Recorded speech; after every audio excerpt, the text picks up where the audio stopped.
Hi everyone, welcome to another episode of Flourish FM. Today's guest is Kasley Killam. She is the author of The Art and Science of Connection, Why Social Health is the Missing Key to Living Longer, Healthier and Happier, which was published last month, June 2024. She is a Harvard-trained social scientist, an award-winning innovator, and is internationally recognized as a leading expert in the concept of social health, the dimension of well-being that stems from relationships, and it's a central area of conversation in this episode. Kasley champions social health as a strategic advisor, keynote speaker, and she's the founder of Social Health Labs, a national nonprofit that empowers community builders. Drawing from over a decade of studying, sharing, and applying the science of human connection, her expertise has been featured in major media outlets, including the New York Times, Scientific American, and Washington Post, and she pens the social health blog for Psychology Today. Nick, what did you enjoy most about our conversation with Kasley? I think she took topics that we've talked about, I wouldn't say ad nauseum, but certainly multiple times, right? Which is just the importance of relationships, connection, belonging, the way it spirals out to all sorts of other indicators of flourishing. But until this point, hadn't necessarily been concretized and really been kind of given a set of heuristics in some ways, right? That I think feel very practical, very actionable for sort of the quote unquote average Joe, if you will. And it starts with, just a little bit of reflection and then some simple things that you can do to start creating change if your social health isn't quite, where you want it to be, whether that's quality or quantity. And so she just had a lot of nice insights in addition to science that I think people will find really useful. Absolutely. So we hope you love this conversation with Kasley Killam, The Art and Science of Connection and Social Health. Kasley, how are you doing? Welcome. Thank you so much for having me on. Great to be here. Thank you so much for joining us. Nick and I have loved reading your recently published book, The Art and Science of Connection, Why Social Health is the Missing Key to Living Longer, Healthier and Happier. And let's kick things off with that concept, the core concept of the book, social health. You describe it in the book, why it's so important for our overall health and how we can build it. So what is social health and why is it so important for our well-being? Yeah. So typically when we talk about health, particularly in modern Western society, we focus on physical and mental health. And both of those are obviously very important. But what's largely been missing from the conversation has been this other aspect of social health. So I think of social health as the part of your overall health and well-being that comes from connection. So at the most basic level, if you think about your physical health as about your body and your mental health as about your mind, social health is about your relationships. And an analogy that I like to use is that if you think of like a Greek temple, that like a structure, a building that's held up with different columns, you have a physical column, you have a mental column, you have a social column. You might have others as well that are supporting that overall structure. And these mutually reinforce each other, right? They go hand in hand. They're complementary, and yet it's helpful to think of them in distinct ways because the actions that you take to reinforce your physical health, your mental health, or your social health might differ. And so that's why conceptually I like to make this distinction. Most people actually underestimate the importance of their relationships. And so it's helpful to really drive home this point that your social health is as important as your physical and mental health to your overall well-being. Awesome. Thank you. Let's dig into that temple analogy a bit. So imagining we've got several pillars, social health, mental health, physical health, perhaps spiritual health, perhaps community health, which might be part of social health. So is the idea that these are independent types of health, but if any one of them kind of falls away, you lose a pillar, the whole temple risks crumbling or falling down. So they're all codependent, but independent. Absolutely. Yeah. Yes, exactly. If you took a sledgehammer and you knock down one of those pillars, the whole structure would be compromised, right? Your overall health and well-being is made up of different facets of your life. It's made up of exercising and eating healthy foods and getting a good night's sleep in order to have a strong body. It's made up of, meditating or going to therapy or doing self-care to take care of your mental health. And we underestimate it, but your overall health and well-being is also made up of connecting, of maintaining healthy, fulfilling long-term relationships, of enjoying a sense of community and belonging. The research shows that when we are connected, we have a lower risk of diseases like heart disease, dementia, diabetes, stroke, and much more. And at the extreme end, we actually live longer lives. There's a lot of research going into kind of longevity in our social lives. So this social health piece is really as important. And I think it's helpful to break down these separate pillars, like I said, because what we do to be healthy spans those different behaviors, right? Being healthy doesn't just mean eating healthy foods and getting exercise. It also means maintaining meaningful relationships. And I think most people, and the research suggests that most people don't actually think of that as a health behavior. And so it's really important to kind of elevate that for all of us. You get the inverse as well. So social health helps you live longer, be healthier. So you point out in your book, people with a strong sense of belonging are 2.6 times more likely to report good or excellent health, for example, and people who lack social support are up to 53% more likely to die from any cause. Do you get the inverse as well? If someone is physically healthier, that their social bonds tend to be stronger or more likely to be stronger, or someone who has good mental health is more likely to build successful, close relationships and so on? Yeah, this is a great question. And this is where we start to really see that they're mutually reinforcing. So, for example, think about someone who is struggling with alcoholism, right? So that is something that takes a clear toll on their physical health.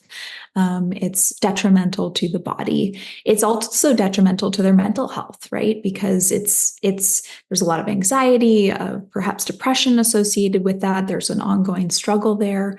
At the same time, it can impact their relationships, right? So it takes a toll on their social health. It might, cause strain within their family and friends and so on. It can also be very isolating and lonely. If you think about a program like Alcoholics Anonymous, where there's suddenly this supportive community to help someone going through that experience, that helps their social health because it's a community of people who can empathize and are there to cheer you along. It helps improve their physical health because they're actually helping them to get over the alcoholism or learn to manage it in a way that's healthy. And it improves their mental health alongside all of that. So you can see that these are mutually reinforcing and kind of tied up with one another. And that's why it's so important. You can't have a healthy body and mind and be fully healthy if you don't also have healthy relationships. So body, mind, and relationships, these all go together. I've got a series of follow-up questions and topics I want to get into, but just this week, I was talking to a group of individuals about this, a group of athletes, right? And whenever this topic comes up, and we've had other guests where we've hit on this a little bit, but I think you're getting even more specific, which I want to come back to. But whenever this topic comes up, it's relationships are the number one thing for life satisfaction, well-being, different measures globally, yada, yada, yada. And somebody inevitably says, well, what if I'm an introvert? Mm-hmm. How would you answer that?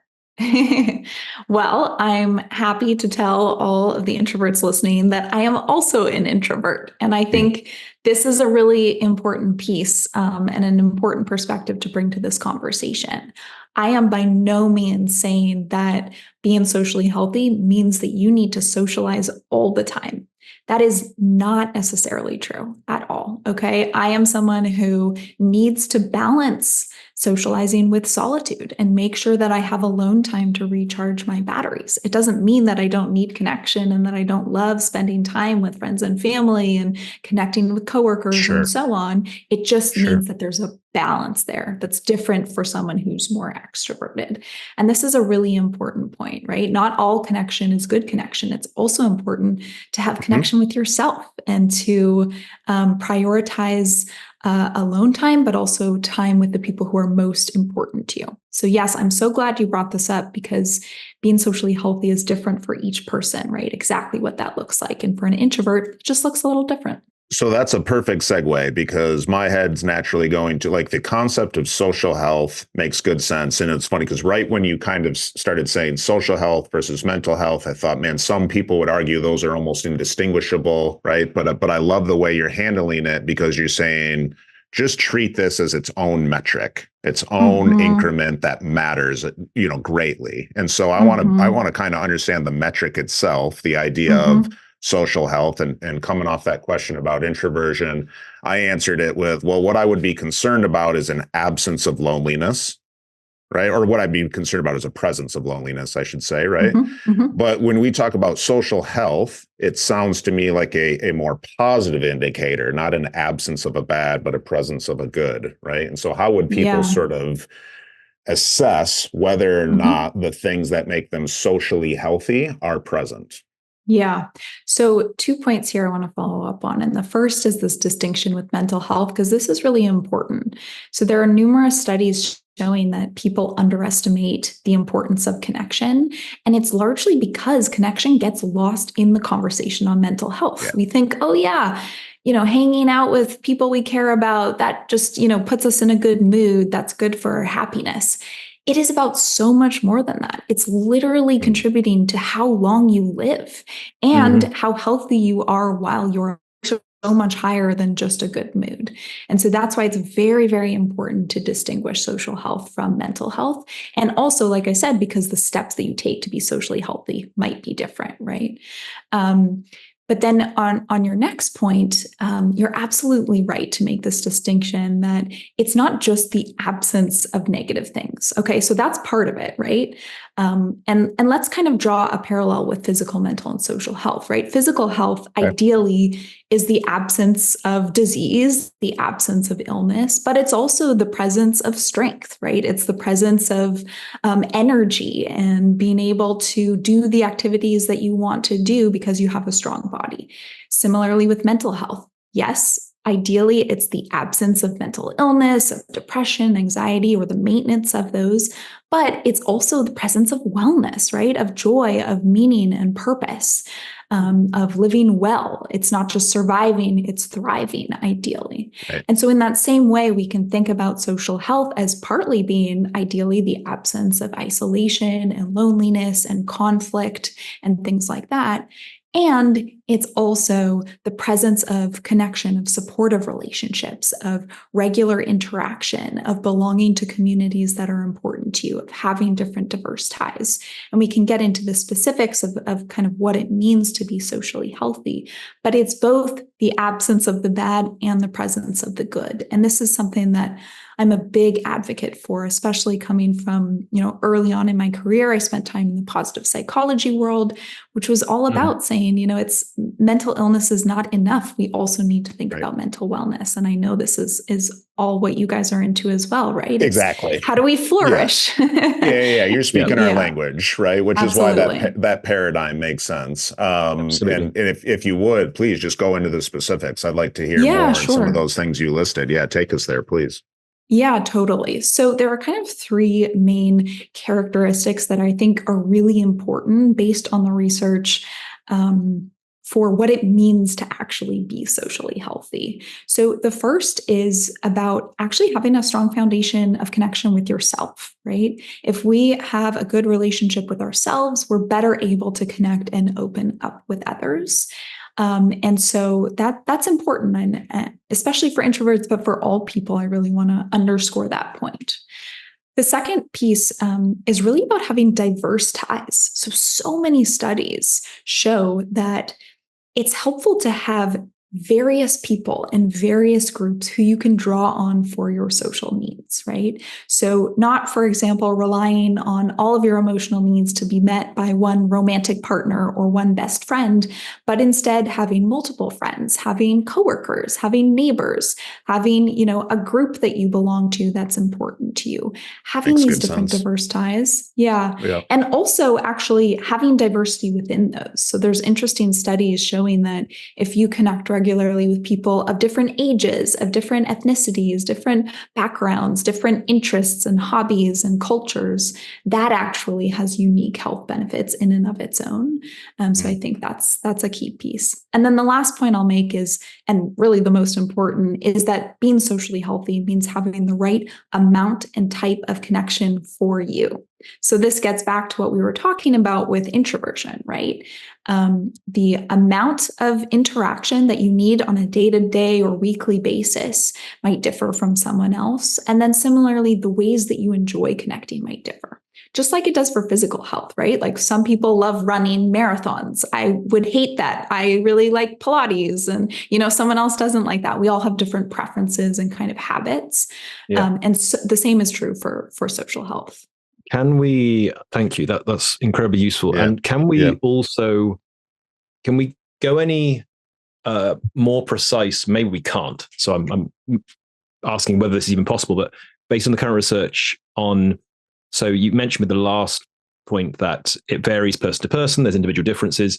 With the second, having diversity of connection, is there any research that suggests that if you want like optimal levels of connection, you really want the weight to be placed more on, say, your closer bonds, for example, family, friends, partner, and have, good relationships with your colleagues, but that's not a primary form of relationship because they're not as close bond? Or is there not yet kind of an analysis that goes that fine-grained with it? So there isn't the level of precision of saying this is the percent of your time socializing that you should spend with your core relationships versus those looser ties, right? We don't have that level of granularity yet. And I'm not sure that we ever will, because it might vary truly for person to person a lot. That said, each of those matters, right? Like there's so much, of course, we all know it's valuable to have those close relationships, those friends and family and partners who we can really confide in and trust and share experiences with over the course of our lives. We all get that. But there's also a lot of research showing that more casual interactions, right, with people in our community, with neighbors, right, smiling and waving and saying hello to someone who lives on your street, having a brief interaction that's positive with the barista when you're buying coffee. Moments like those have been shown to boost people's well-being and help us feel more connected to the community around us, right? Which is also really important. And in the US, I recently saw a statistic that something like 3/4 of Americans don't feel connected to their local community, like to the place that they actually live in, which is pretty alarming, right? We need to lean in more to these opportunities for interaction in the very places where we're spending most of our time. Hi friends, Nick here with just a brief interlude to share with you an update on one of our newest partnerships with the Anti-Fragile Academy. Throughout John and I's conversations with many, if not most, of our guests, one thing has been made really clear. In order for people to flourish, thrive, experience the good life, they need to develop the capacity to not only navigate and endure, but ideally grow from the bad, grow from unpleasant experiences. That's why we're thrilled to be partnering with our newest sponsor, the Anti-Fragile Academy, an organization that I co-founded with Dr. Adam Wright, Director of Mental Performance for the Washington Nationals. At the Anti-Fragile Academy, we work with adolescent athletes, executives, and educators to help them understand some of the science, not just of optimal performance, but of well-being and anti-fragility. The ability not only to endure and bounce back from unpleasantness, but to actually come back stronger, to grow from it. Between Adam and I, we've worked with Fortune 100 companies, Inc. 300 executives, Division I programs, and elite professional athletes and Olympians from all over the world. To find out more about how you can leverage anti-fragility training, check out our website at theantifragileacademy.com.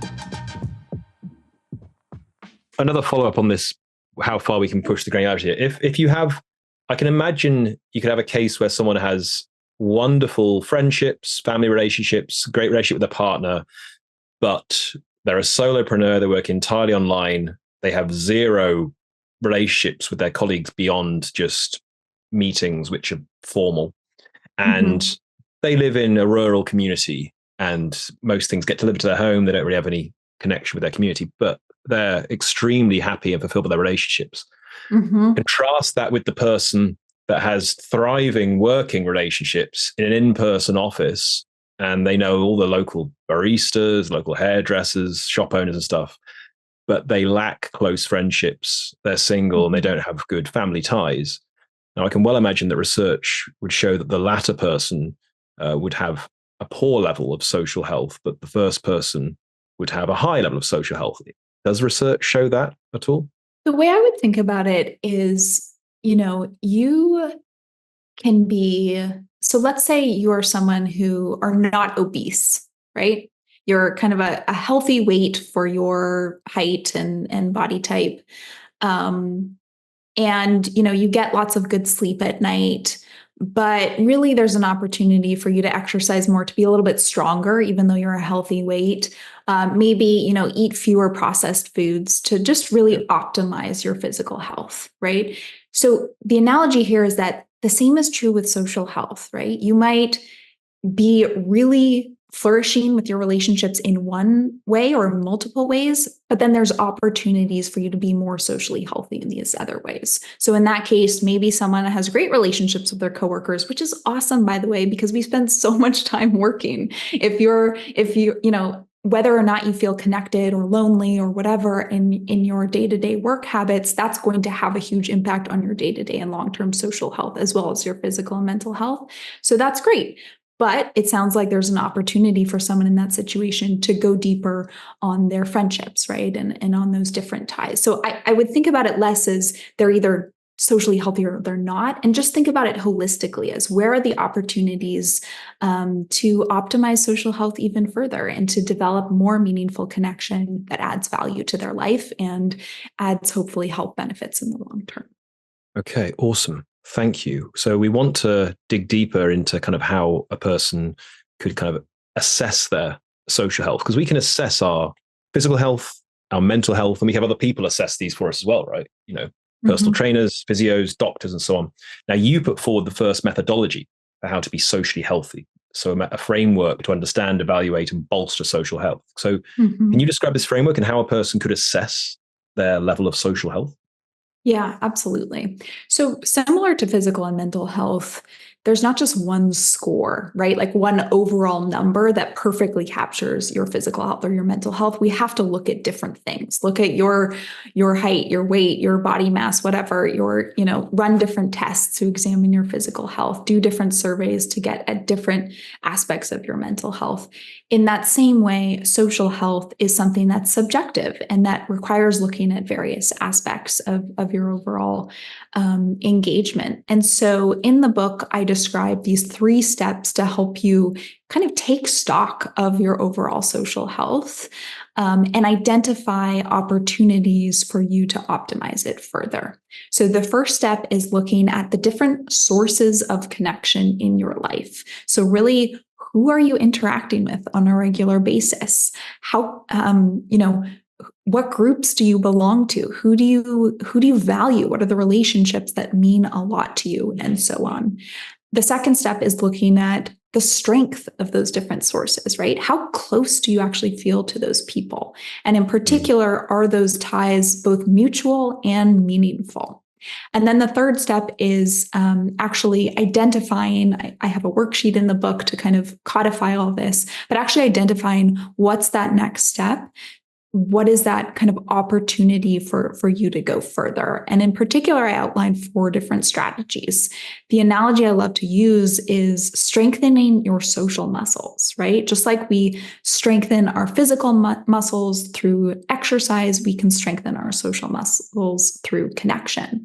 And so the first strategy is to stretch. So this is if you feel like the quantity of connection in your life is too low. You need to expand your social network, make new friends, join new communities.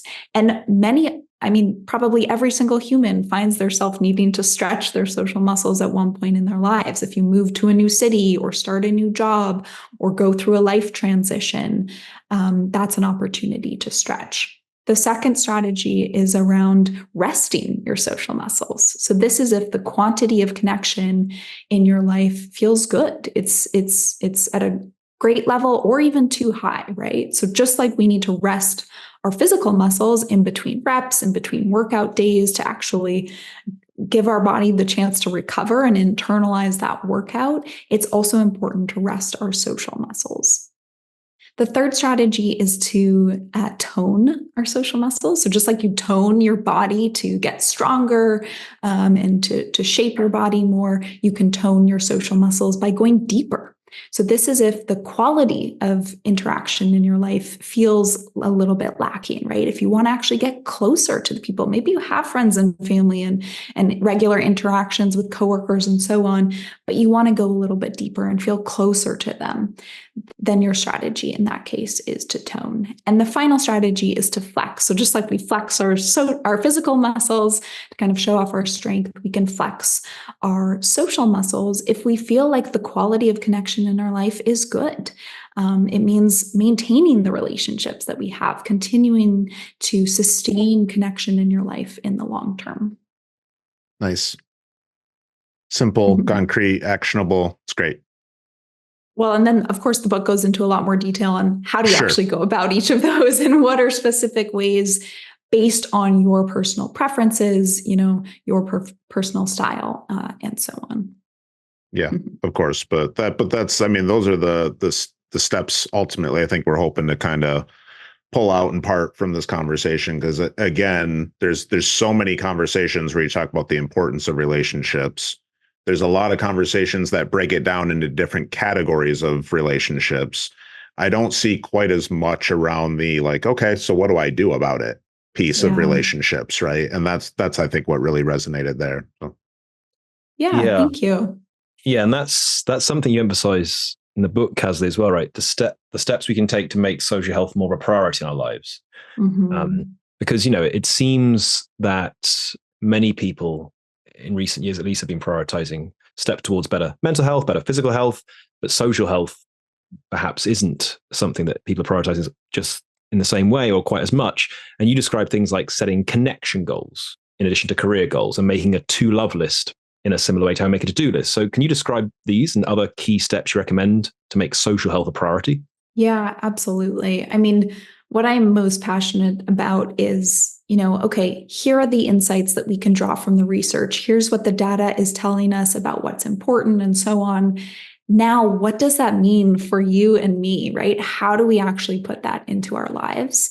And so to your point, a big emphasis in the book and in my work is how do we integrate this into the lives that we're already living? Because a lot of people feel busy, right? When I ask audiences who here feels busy, every single person raises their hand because we all do.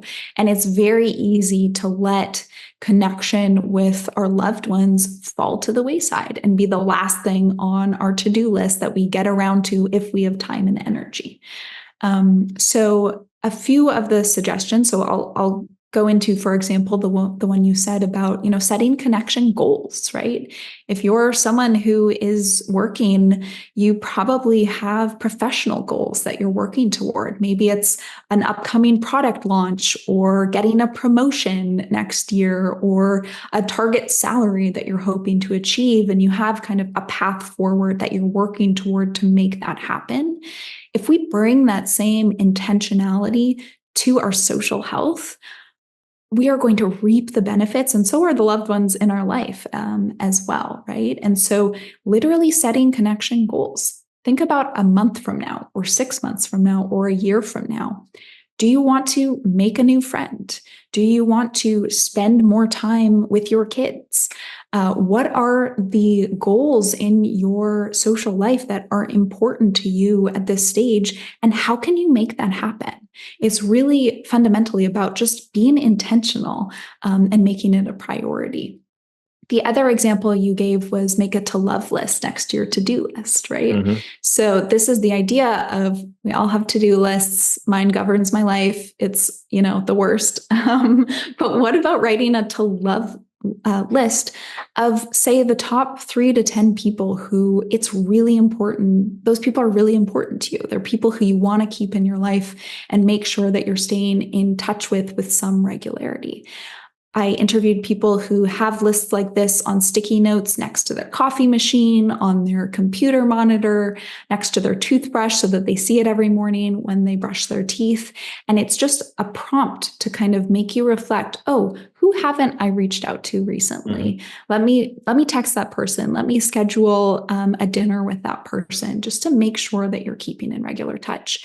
And some of these might feel a bit forced at first, but the point is to start to strengthen these social muscles and make it a ritual, right? Weave this into our day-to-day so that even if it feels a bit forced at first, over time, it becomes part of your regular day-to-day life, right? Just like how when you first start exercising deliberately and set up an exercise routine, it can feel like a bit of a chore at first. And then over time, it's just how you live. And you can't even go a week without working out because it's so part of your rhythm. I want people to bring that same intention and thoughtfulness toward connection in their day-to-day. And would the kind of reaching out people do vary depending on a style of connection? So Nick mentioned earlier introverts and extroverts. You also go through 4 different types of styles of connection preferences in your book. You call them butterfly, wallflower, firefly, and evergreen. So let's say you had a rule that you in your connection goals. I'm gonna reach out to these people in my life once a week. Mm-hmm. But the style in which you reach out to them might be different based on their connection style, right? So some you might say, hey, do you want to grab coffee? Another might be like, hey, do you want to go climbing, play football, and so on, depending on the kind of relationship you have. Do you want to go watch a film? So how would it vary depending on a person's connection preference? And maybe say a bit about those 4 connection preferences I just mentioned. Sure. Yes, absolutely. So it would vary based on how frequently you want to be connecting with those people and the ways that you enjoy connecting with them. So I'll walk through the 4 styles. This was really born out of the realization over years of working with different communities and organizations and people on these themes and noticing that introversion and extroversion don't capture the full picture, right? Those get at the amount of interaction that feels right for each of us. But it doesn't get at the type of ways that we tend to connect. And so I wanted to pull out these 4 styles that I see most people falling into. So the first is the idea that many of us are familiar with of a butterfly. If you think about butterflies in nature, they like flutter from flower to flower, pollinating different plants. And in that same way, a social butterfly is someone who enjoys a lot, so a frequent but casual connection. So someone who can be the life of the party, right? Someone who interacts all the time, is very happy to be around people, but gravitates toward that more casual connection, can maintain really lighthearted conversations easily. The second style is a wallflower. So again, a term we're used to hearing. There are perks to being a wallflower. It's not a bad thing. Not one of these styles is better than the other. They're just different. But a wallflower is someone who prefers selective casual connection, right? So less often than the butterfly, but still enjoying that kind of casual small talk, perhaps a little slower to warm up and go deeper with people. The third style is someone who craves selective deep connection. So this is me. I'm a firefly. This is someone who, balances socializing with solitude, but when we are connecting, it's going deep. It's shooting straight past the small talk to connect at that more meaningful level. And then the final style is an evergreen. So someone who loves frequent, deep connection. If you think about evergreen plants in nature, they're green all year round, lush all year round. This is someone who is in constant communication with their close loved ones, right? Connecting at that deeper level on a regular basis. And so to your point, the ways in which we interact and the amount of interaction that we gravitate toward is going to vary for each of these styles. And I was fortunate to collaborate with the New York Times on a fun quiz to help people actually assess which of these styles they fall into. So there's a 10-question quiz that you can get on my website. It's free. And it's a fun way to kind of look at which of these styles are you. And then, of course, the book goes into a lot more detail on them. Mm-hmm. Right. So I assume introverts are probably more correlated with fireflies, extroverts more correlated with butterflies. Yes. So introverts can be either a wallflower or a firefly. And extroverts can be either a butterfly or an evergreen. But the distinction between those is whether they gravitate toward casual connection or deep connection, right? Like, what are their kind of social habits in terms of the ways in which they're connecting? That's awesome. Which do you think you are without taking the quiz? I'm curious. I'm thinking that right now. Can you be a blend of several? Yes. Yeah, definitely. Yeah. Mm-hmm. And it can evolve over time too, right? One thing I've noticed coming out of COVID anecdotally, although I haven't seen data to back this up, but a lot of people I hear saying that they've become more introverted since COVID. They kind of got used to spending more time alone during the pandemic. And so that's a trend that's continued. But you could also imagine different phases of your life where perhaps you're more social than others. So yeah, it could be a blend, and it might evolve, but people tend to fall into one of these four.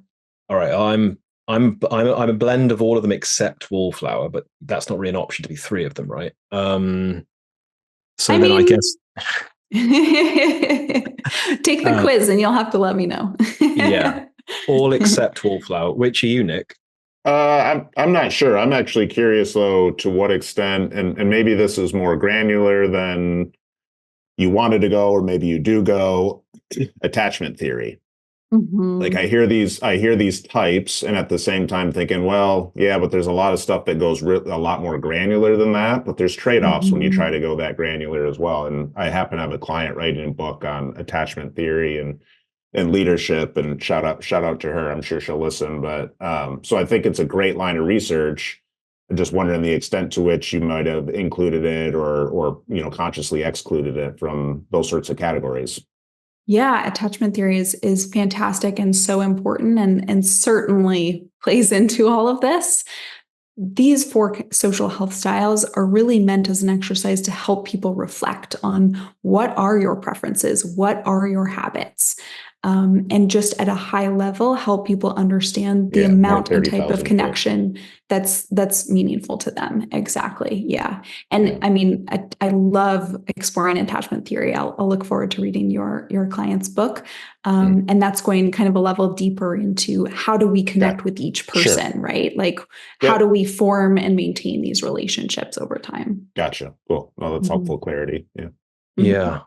So let's shift topics slightly to something that I think many of our listeners will be interested to hear your perspective on: loneliness, right? Which is an increasing problem worldwide. Lots of people talking about it, hot topic. And obviously your book on the art and science of connection, that's going to be a really important topic related to that. So what exactly is loneliness, and why is it so bad for our health? Because there's growing evidence that it is bad for our health. Yeah, it's a great question. There was a Gallup survey, global survey done just last year that found that 1 in 4 adults worldwide feel lonely often or always. So this is a very pertinent issue of our time. Loneliness is the mismatch between, the amount of and kinds of connection that you want and what you're actually getting, right? So people who are experiencing loneliness, feel like they're not connected in the way that they want to be.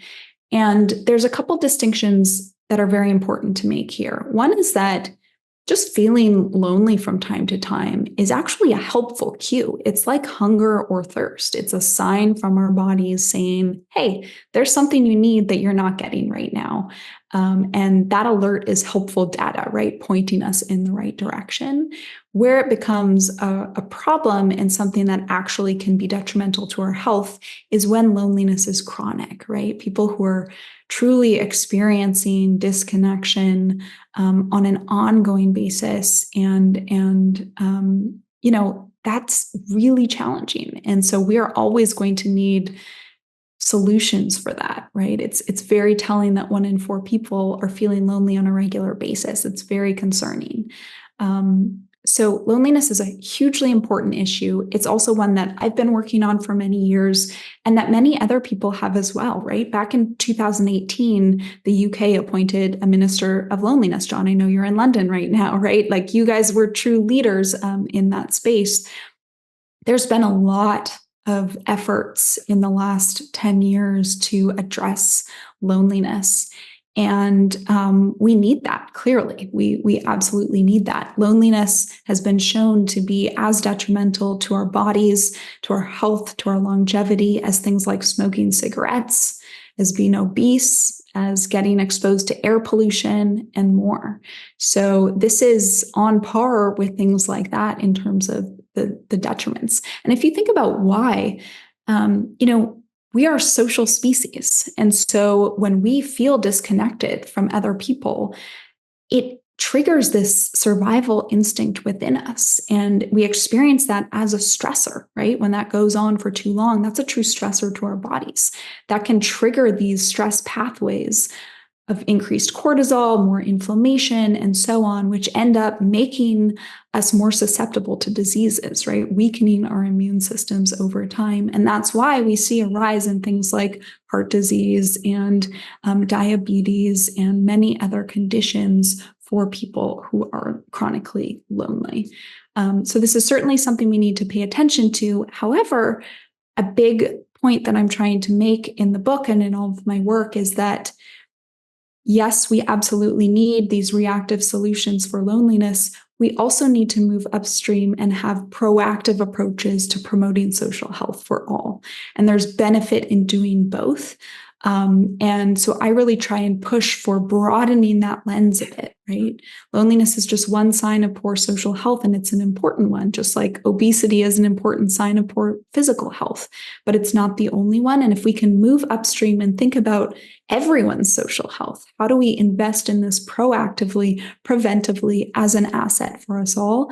That's where I think we can have the most impact. Mm-hmm.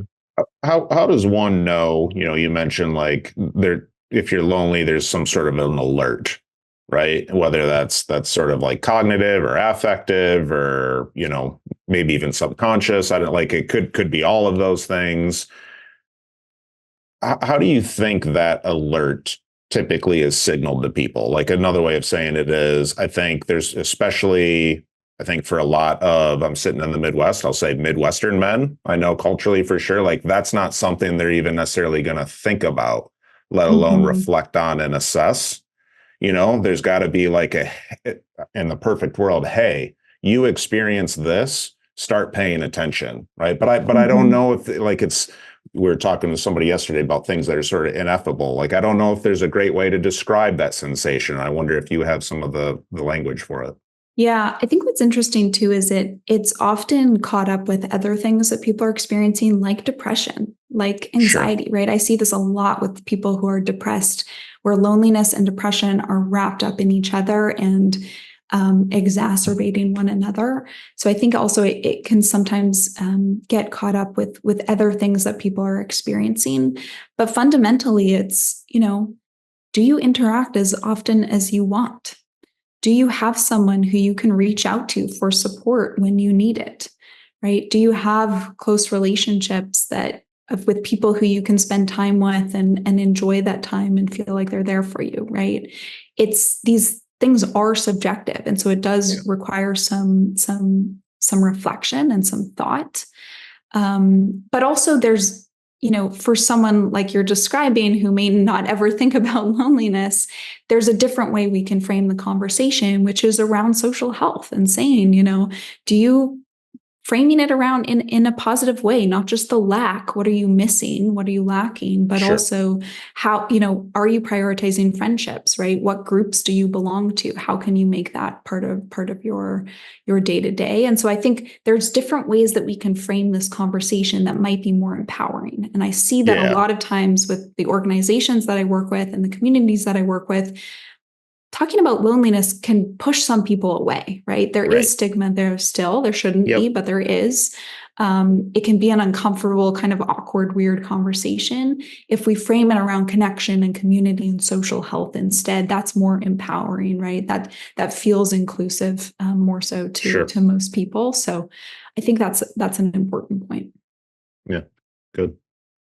Yeah, presumably there's different localized types of loneliness, right? You could have holistic loneliness where someone just has a real lack of any close relationships, but you could also have someone who's got very strong family bonds, friendships, but they're perhaps romantically lonely, or someone who's they've got a great romantic relationship, but they lack close friendships. So maybe they're lonely in terms of a lack of friendships, or they have a bad relationships with their family. So maybe they're lonely in a certain type of relationship you get from a family member. Are there those kind of localized forms of loneliness? You could describe it that way. I think there's a different way to describe it, which is maybe that's not loneliness, right? Like a lot of people, what I see in the data is that, for example, so researching for the book, I went and spoke with the city council in Barcelona because they have this citywide loneliness strategy for how to eradicate loneliness in Barcelona. And looking through their data, they've done incredible work in this space. But looking at their data, it's something like, and I'm forgetting the exact number, but it's something like only 3% of Barcelonians actually say that they're lonely. And then something like 30% want more companionship. Some of the kids are saying, oh, well, we want more friends, right? But they're not saying they're lonely. So instead of framing those things as loneliness, maybe it's just different aspects of social health, different opportunities to be more socially healthy. Loneliness is one aspect of that. But maybe you're not lonely at all because you connect frequently with people who you care about. And yet there are other ways that you can strengthen your social health. Maybe you have great ties with your friends and family, but at work, you don't really feel like you belong. And that's an opportunity to strengthen it. You don't feel lonely because you've got those close ties and you're interacting regularly, but it's just a way in which you can be more socially healthy. Or similarly, feeling connected to your community, right? So I would invite us to kind of frame it a little bit differently. Is it automatically that that's feeling lonely, or is it just these are different aspects of the overall social health picture? Mm-hmm. Mm-hmm. Such an important piece of flexibility is like, I hear both and thinking. And thinking, right? That's a really, really important point. I'm glad you nailed that. Yeah. Yeah. And I also hear perhaps a connection, Kasley, with your background in positive psychology, that rather than kind of put plasters on the areas of our life that seem to be bad, rather boost in a positive way our social health as a way to tackle loneliness. Right. Well, it's about framing. Like, are we focusing on the deficits or can we focus on the assets? Sure. And it's two sides of the same coin, but it's an empowering way to frame it. And it opens up different opportunities for action. So that's a hill I'll die on for sure. It makes me think of Barb Fredrickson, right? Like thought action repertoires, like what else is available to you when it's being driven by pleasant emotion, rather than something unpleasant or fear-based. Yeah. So, and also there can be so much that's going well for people. And so how do you double down on those rather than just focusing on the areas of lack? It's not to say those don't need attention and that we shouldn't still talk about loneliness. It's just, let's expand the picture here and help people feel more empowered. Optionality, for sure, right? Especially given the diversity of human beings, right? So this is a terrible segue because I'm going to talk about the diversity of human beings, and then I'm going to ask you to tell us one thing that like everybody can do, right, to improve their social health and connection. But acknowledging the incongruence there, and despite that, we do have kind of a signature question, flourishing question. Listeners want to get started. They want to kind of improve social health after, say, taking the quiz, trying to understand some of their tendencies, maybe just assess. Or maybe you're going to take us back there. Like, what's the one thing where you think, the juice is worth the squeeze and can really get people started on a good trajectory? It's hard to pick just one. And I hope people will read the book too, because there's so much more nuance here and ways to explore this theme. But honestly, one thing that everyone can do that's so simple, and yet there is countless studies to back up the value of it, is to reach out to someone right now after you've finished listening to this podcast and say thank you. Like, reach out to one person and tell them something they appreciate. Tell them something you appreciate about them. And just say thanks. Say, I'm thinking of you and wanted to thank you for, that thing you did the other week, or just appreciate having you in my life. I mean, it can be a 1-sentence text message, and yet studies show that that's enough to have benefits for both people, for the person sending that message and for the person receiving it. So that's one very simple thing you can do today. Cool. Love like that. It. Perfect. Yeah. So if you're listening to this podcast right now, please pause and send thank you. Send a message or an email, I guess, or even just call someone and say thank you to at least one person in your life that, it means a lot to you. Thank you. And Nick's, so much, Kasley. Yeah. Thank you. And Nick's call to action is to smile at your neighbors. Hey, Nick. Yeah, I don't know. Try it and see what happens.